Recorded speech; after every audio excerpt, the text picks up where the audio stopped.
отбасы банк салған үйлерін неге қымбат қылып салады осы? Банк салған үйлердің сапасы былай нормальный ма?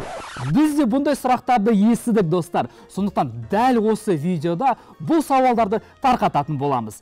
Баршаңызға сәлем, менің есімім Мақсат, байланыста отбасы банк және біздің артық сөзсіз айдарымыз. Біріншіден, отбасы банк бұл да басқа банктер секілді екінші деңгейлі банк екен есімізге түсірейік.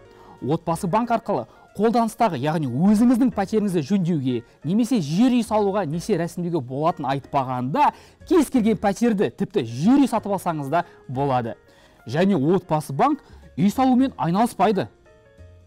Ал мемлекеттік бағдарламалар бойынша салған үйлерді кім салады сонда?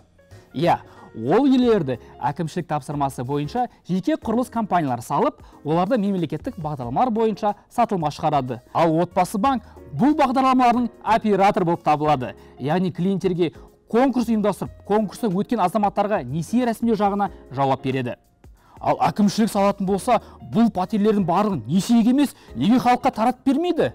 Олай жасалса, еліміздің экономикалық дамуы қиындап кетер еді. Себебі үкімет тапсырмасы бойынша салынған үйлер отбасы банк арқылы сатылады. Отбасы банк ақшаны қайтадан үкіметке, яғни әкімшілікке қайтарады. Ал әкімшілік ол ақша жаңа үйлер, жаңа ғимараттар, жаңа мектептер салады.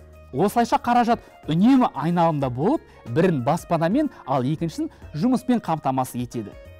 Сендермен болған Мақсат, маған лайк қой, біздің керемет парақшамызға тіркел және маңызды ақпаратты жіберіп алмау үшін төмендегі қоңыраушаны басып, ең маңызды ақпараттармен хабардар бол.